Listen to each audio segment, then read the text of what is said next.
What would you do if you realized the woman who stood by you in the dirt and the darkness never owned a single thing that made her feel beautiful? The silence in the room was heavy, thick with the weight of years spent scraping by, of nights when a hot meal was a luxury and a new dress was a dream for someone else. Jack sat in the shadows of the living room, his eyes fixed on the dim glow of Tu Tien's phone screen. She didn't know he was watching. She was scrolling, her thumb hovering over an old, grainy photograph, a relic from the days before they had anything. Back then, her eyes were bright, but her neck was bare, her hands calloused from work that never ended. She stared at that image, not with regret, but with a quiet, lingering ache that Jack felt in his own chest like a physical blow.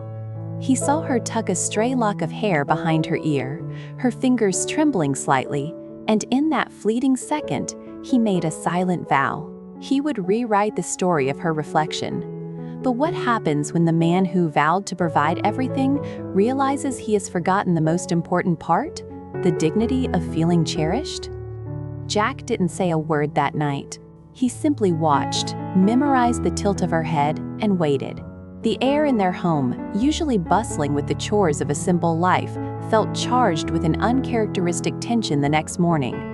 Jack walked into the kitchen, his movements purposeful, his voice steady. "Tien," he called out, his eyes searching for hers across the small, worn table. "Today, we're heading into town. I have some business at the jewelry shop, and I need you there to keep me focused." Tu Tien blinked, her brow furrowing in genuine confusion. She wiped her hands on her apron, a trace of flour still dusting her cheek. "The jewelry shop? Jack, we don't have business there. Are you feeling all right?" She laughed softly, dismissing the idea, but Jack wasn't smiling. "I'm tired of seeing our savings sit in a digital bank, Tien," he replied, his voice dropping into that low, persuasive hum that she had learned to trust above all else. "I'm buying some assets, something for the family vault." She hesitated, her eyes flickering toward the window as if she could already see the stares of neighbors who might whisper about their sudden trip to town. She was a woman who lived for the harvest, not for trinkets. Yet, there was something in the set of his jaw, a strange, quiet intensity that made her swallow her objections. She nodded slowly, the mystery deepening. What kind of asset did a man like Jack intend to buy in a place filled with gold and glitter? And why did she feel a sudden, fluttering panic in her chest, not of fear, but of anticipation? The road to the district center was dusty, the heat of the afternoon shimmering off the asphalt, but inside the car, the silence was intimate. Jack drove with one hand on the wheel, the other reaching over to rest briefly, firmly, on her knee. He didn't explain. He let the uncertainty hang in the air, a deliberate, sweet torture that made Tu Tien's heart race. Every mile marker they passed felt like a step toward a version of herself she had long ago buried under the demands of survival. When they finally pulled up to the shop, a small, classic storefront with polished glass that caught the afternoon sun, the town felt different. It felt like a stage set for a reveal. Jack opened her door, his hand offering a steady anchor. As they walked toward the entrance, Tu Tien tugged at his sleeve. "Jack, really? If it's gold, we should be careful. We have the house repairs to think about." "We don't need." "I know what we need," he interrupted, his voice velvet soft but final. They stepped inside. The shop was cool, smelling of metallic polish and expensive perfume. The displays were filled with heavy necklaces, ornate bangles, and rings that caught the light and shattered it into 1,000 dancing reflections. Tu Tien felt small. She instinctively shrank into her cardigan, her eyes darting to the price tags. Each one felt like a confession of their past poverty. She pointed to a thin, almost invisible chain near the corner. "That one is fine, Jack. It's simple. It'll do." Jack didn't even look at the thin chain. He turned to the clerk, then back to his wife, his gaze tracing the line of her throat. He knew the stories that skin could tell, the scars of labor, the sweat of midnight shifts, the way she had shielded him when the world turned its back. He didn't want a simple token. He wanted something that shouted to the world and to her that the era of going without was over. He reached out and picked up a delicate piece, a gold chain featuring a small, intricately carved lotus flower. It wasn't loud, but it was elegant, grounded, and perfectly matched the quiet strength of the woman standing before him. He didn't hand it to the clerk to put on her. He stepped into her personal space, his shadow engulfing her, making the rest of the shop vanish. "Turn around," he whispered, his breath warm against her ear. Tu Tien obeyed, her pulse thrumming in her neck. She looked into the wall-sized mirror opposite them. She saw her reflection, drawn, tired, and hesitant. But then she saw Jack behind her. She saw his hands, the hands that had built their life from the dirt up, hovering near her skin. The shop fell into a vacuum of silence. Even the chime of the door as someone else entered went unheard. There was only the click of the clasp and the faint, cold touch of gold against her warm collarbone. As he finished, his hands didn't drop away. They lingered on her shoulders, his thumbs tracing the line of her neck, his eyes locked onto her reflection in the glass. He wasn't looking at the necklace. He was looking at her, with a look of such raw, unadorned adoration that Tu Tien felt a sting of tears behind her eyes. "Jack," she breathed, her voice trembling. "We could have used this money for the new kitchen." "Mom needs the floor fixed. It's too much." Jack leaned closer, his chin resting lightly on her shoulder, his eyes mirroring her own in the glass. "Listen to me, Tien," he said, his voice dropping to a gravelly intimacy that made the world outside stop spinning. "This isn't an expense. It isn't a frivolous purchase. This is a monument. This is for the woman who held the foundations of this family together when I was falling apart. Every time you look in the mirror, and I mean every single time, I want you to see exactly what I see. I want you to see someone who is worth every ounce of effort I have left in my body. You are not just a worker, Tien. You are the heart of this house, and it is time you were adorned like the treasure you are." Tu Tien stared at herself. The lotus flower caught the light, gleaming against her skin, but it was the look in Jack's eyes, that profound, immovable pride, that transformed her. For the first time in years, she didn't look at her reflection and see the exhaustion of the farm or the anxiety of the bills. She saw a woman who was loved. She saw a woman who was safe. The walk back to the parking lot felt like a dream. Jack didn't let go of her hand. He held it tightly, his grip possessive yet gentle, guiding her through the bustle of the town square. She felt the cool breeze against the gold on her neck, a constant physical reminder of the moment that had just passed. They didn't go to a fancy restaurant to celebrate. They headed to their usual haunt, a humble, open-air stall by the roadside where the tea was bitter and the seats were made of weathered wood. It was exactly where they belonged, yet everything felt different. The sun was dipping low, casting long, golden shadows across the pavement. The world seemed to glow with a new intensity. As they sat, Tu Tien adjusted the necklace, her fingers brushing the lotus. "You're a stubborn man, Jack," she murmured, a shy, radiant smile breaking across her face. Jack leaned back, sipping his tea, his eyes never leaving her. "And you're a woman who refuses to admit she's a queen," he retorted, his voice light but eyes serious. The silence that followed wasn't heavy anymore. It was comfortable, filled with the promise of a future where they no longer had to choose between necessity and beauty. She looked at him, realizing that the gold meant nothing compared to the intent behind it. It was the action, the quiet, deliberate, and loving action that had changed the landscape of their marriage. As they drove home, the road winding through the darkening hills, Tu Tien leaned her head against the window, watching the stars begin to flicker to life. She reached out, clasping Jack's hand again. She didn't need to say, "Thank you." The way she looked at him, the way she finally rested, the way she allowed herself to be cared for, that was the answer. They were the same people, in the same car, returning to the same life. But they were crossing a threshold. The struggle wasn't over life would always bring its storms and its debts, but the barrier of feeling less than had been shattered. Back at the house, the night air was cooling. They stepped out onto the porch, the crickets beginning their chorus. Jack took her hand and pulled her close, his arms wrapping around her waist. In the dim light of the porch bulb, the lotus pendant shimmered one last time. "Tien," Jack whispered, tucking a strand of hair behind her ear again. "This is just the beginning. I promised you a life where you never had to look at a photograph of better days. I'm going to make sure every day is the best day." She leaned into him, closing her eyes. She wasn't just surviving anymore. She was living, and for the first time, she truly understood what it meant to be cherished. The story didn't end with a grand declaration or a mountain of riches.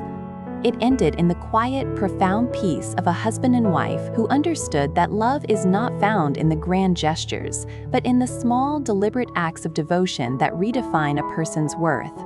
They went inside, the house feeling warmer, the shadows cast by the candles dancing with a promise of longevity. As she prepared for sleep, Tu Tien stood before the small, cracked mirror in the bedroom. She touched the gold again. She looked past the cracks in the glass, past the modest room, and saw the truth of her own existence. She was loved. She was protected. She was home. And as Jack entered the room, his eyes softening as he watched her, she knew that no matter what the world threw at them, they had built a fortress of love that no amount of hardship could ever tear down. The cycle of struggle had been broken, replaced by the cycle of appreciation. And in that stillness, in the middle of a life that once felt so small, they had found everything they would ever need. The night deepened. The house went quiet, but the light they had ignited in each other remained, a steady, flickering flame that would guide them through the years to come. What would you do if you realized your partner was waiting for you to see their worth, just as Jack had seen Tien's? Perhaps the most important treasure isn't what we buy, but the way we make those we love feel when they look at themselves. It is the silent, daily choice to put them first, to honor their past, and to build a future that is not just sustained, but celebrated. The road ahead might be long, and there will be more mountains to climb, but for Jack and Tu Tien, the path was clear. They moved forward not as two people struggling against the tide, but as a unit, a team, a pair, a family. And that, in the end, was the only asset that truly mattered. As the moon climbed high above the horizon, casting its silver glow over their little home, the silence was no longer a sign of emptiness, but a sign of peace. The gold chain lay against her skin, a tether to the moment he decided to show her the truth of her own value. It was a simple piece of metal, yet it carried the weight of 1,000 unspoken promises. Jack stood in the doorway, watching her, a ghost of a smile on his face. He knew the journey had been hard. He knew there were scars that hadn't faded yet.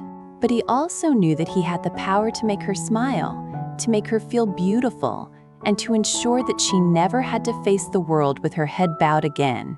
And for Tu Tien, as she finally turned out the lamp, the darkness didn't feel lonely. It felt like an embrace. She knew that when she woke up in the morning, the challenges would still be there, the work would still be waiting, but she would have the memory of this day. She would have the knowledge that she was seen, that she was known, and that she was loved deeply, profoundly, and without condition. The story of Jack and Tu Tien is not just a story about a gift. It is a story about the deliberate, quiet work of loving someone enough to change their perspective on their own life. It is about the power of recognition. In a world that often demands we be faster, stronger, and more successful, it is easy to forget the importance of stopping to acknowledge the one who helped us get to where we are. It is the small, meaningful details, a glance, a touch, a simple gift given at just the right moment, that weave the fabric of a lasting emotional connection. It is about the dignity of the person next to us and our responsibility to protect that dignity as if it were our own. As they drifted off to sleep, the world outside was indifferent to their joy. But inside, under the roof of the house they had built together, there was a profound sense of completeness. They were, in the truest sense of the word, a team. They had walked through the fire and come out on the other side, and they were still holding hands. The journey from the poverty of their youth to the stability of their present was marked by sacrifice. But the journey from that struggle to true emotional fulfillment was marked by love. And as the night wore on, that love was the only thing that mattered. It was the foundation of everything, the reason for every sacrifice, and the promise of every tomorrow. In the quiet, dark space of the night, they were not a CEO and his wife. They were simply two souls who had found their harbor, and in that, they had everything. The story of their life would continue, full of its own unique twists and turns, but the core of it, the love, the respect, and the unwavering devotion would remain unchanged. It was an anchor, a beacon, and a song that played in the background of their lives, always reminding them of who they were and why they were together. And maybe, just maybe, that is all that any of us is really looking for: to be seen, to be known, and to be loved for the parts of ourselves that we try so hard to hide. Jack had found that in Tien, and Tien had found that in Jack, and together they were enough. The dawn would bring a new day, new tasks, and new challenges. But for now, there was only the stillness. There was only the feeling of being right where they were meant to be. And as the morning star began to fade in the pre-dawn light, they held on to that feeling, knowing that whatever the future held, they would face it together, hand in hand, heart to heart, and never, ever alone. They were the authors of their own story, and they had chosen, above all else, to write a chapter of love. They had turned a small, humble moment into a lifetime of meaning. And as the first rays of the sun hit the horizon, they were ready for whatever came next. Because when you have someone who truly sees you, the world doesn't look so daunting anymore. It looks like an opportunity. It looks like a canvas. And they were just getting started. The legacy of their love was not in the gold or the material things they acquired, but in the strength of their bond. A bond that had been forged in the crucible of their shared history and tempered by the warmth of their present. As they slept, the silence was a promise kept. The story of Jack and Tu Tien was more than just a tale. It was a testament to the fact that no matter how far you have fallen or how hard you have struggled, there is always the potential for a new beginning. There is always the potential for a moment of grace that can change everything. And for them, that grace had arrived in the form of a lotus pendant and a look that said, "You are enough." That is the true power of a love family drama. It is not about the grand gestures that make headlines. It is about the quiet, consistent, and beautiful acts of love that make a life. It is about the people who stay, the people who work, and the people who never, ever give up on each other. And as the sun rose fully, bathing the world in its golden light, they woke up to a new day. A day where they could face whatever was coming with the knowledge that they were not alone. They were together. And that, in every way that counts, was their greatest victory. The story continued, but the lesson remained. Love is not a destination. It is the journey and the way we choose to walk it, together. Jack turned to her, his eyes warm, his presence a constant reassurance. Tu Tien looked at him and then at the necklace, a silent promise between them. They were home, they were together, and they were ready. The story of Jack and Tu Tien was far from over, but for this moment it was perfect. And that was all that mattered. They were the architects of their own happiness, and they were building it with every passing day, one small, loving action at a time. The world was vast and often uncaring, but in their corner of it, they had created a sanctuary. And as long as they had each other, they would always have a place to call home. This is the beauty of a life well lived and a love well nurtured. This is the power of being seen. This is the legacy they were building, brick by brick, moment by moment. And it was a legacy that would endure.